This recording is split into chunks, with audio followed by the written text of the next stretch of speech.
our organization, Windsor Women Working with Immigrant Women, has been in existence for 30 years. We started off as a grassroots agency, an agency that was actually, it was started in a basement of one of the activists who realized what live-in caregivers were experiencing. There were so many barriers that they were facing. There was so much harassment. And the founder actually thought that something needed to be done. And like most organizations, it was that passion, that one person's drive, who was then talking to a few friends, and that's how the organization came into existence.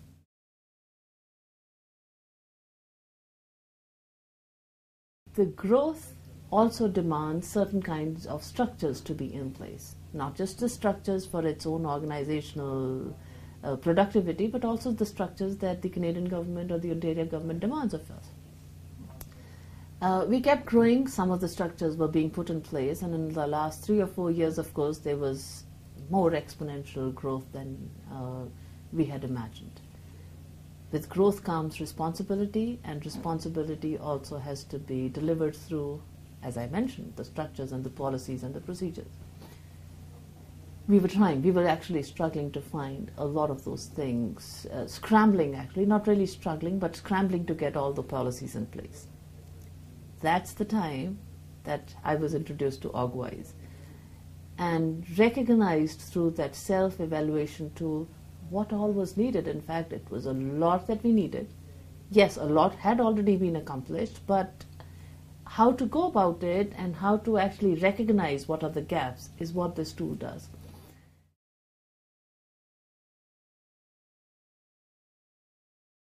The process that we used in this organization was that I had a conversation with my board and my executive director, and they gave me a go-ahead. They said, all right, so they just go ahead and, finish the evaluation tool. I did it, and I actually spent about a week. It was almost like non-stop sitting, because I didn't want to lose track of what I was answering earlier, and so that I came to different, what were the elements and the different questions, but they had some kind of a relationship with an earlier question. I didn't want to lose track of that. I wanted to keep that in mind. So it was almost like a one sitting for about 4 or 5 days that I finished. When I went to the evaluation and I saw, wow, there are a lot of things that we do not meet standards. And there was also something that struck me. Have I been entirely honest in answering those questions?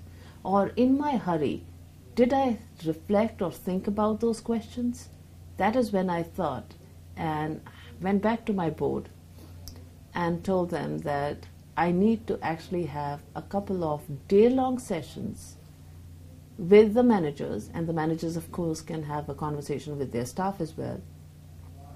And some of the board members in there, those day-long sessions, probably a couple of days, that we are going to go through the whole tool all over again and then ask ourselves these questions and probably have discussions on that.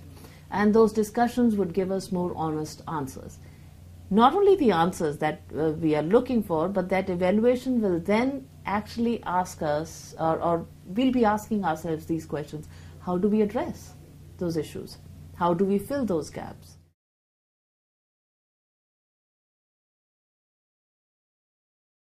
One of the gaps that I recognized within governance, and I've been talking to you about it, that is one issue that our organization is facing, and I'm quite sure most of the small organizations are facing that, is the issue of governance. Not so much operations, but governance. And within that, I went back to the board and I asked them a simple question. I know that they didn't have a manual. I said, do we have a board manual? They said, no. I said, well, we need to have one. Okay, but what goes into that? And that actually led us to invite a lawyer who actually deals with non-profit organizations and their structures.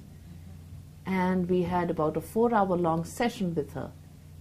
And it was a board development training that came out of this evaluation tool, out of a simple question, do we have a board manual. And that led to, of course, there's a committee that has been set up by the board.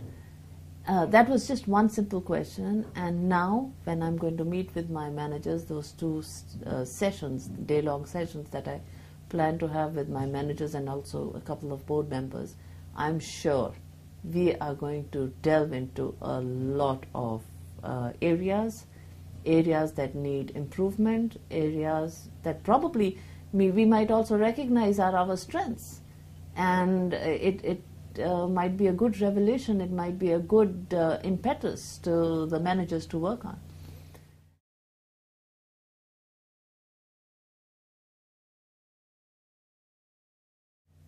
Not only that, so once I finished it, and of course I love reading, I went to resources. And the first thing, when I saw the kinds of resources that were available, the first thing I did was I just downloaded each and everything. I said, maybe, at some point the administrator decides to take away some of these resources in their own thinking, or might think whether it's useful or not. Let me just download everything. I downloaded everything. Some, of course, were paid, which I didn't pay. I went for the free resources. We will go for the paid later on. As I was reading, I realized that a lot of, and in fact, through resources, it's a very interesting cycle. Through resources, I realized that some of the questions that I had answered as yes, completely, or we are following the procedures in its entirety, we realized that some of the things were missing in that. So we will be going back to that. Of course, I got the policies in place and working on those policies every day. It's an ongoing process. It's a process that I've enjoyed. It's been a very useful, helpful journey. It's been a journey of learning, a journey that actually complements the growth that this organization has gone through, and the responsibilities that need to be in place. We are trying to get those things in place.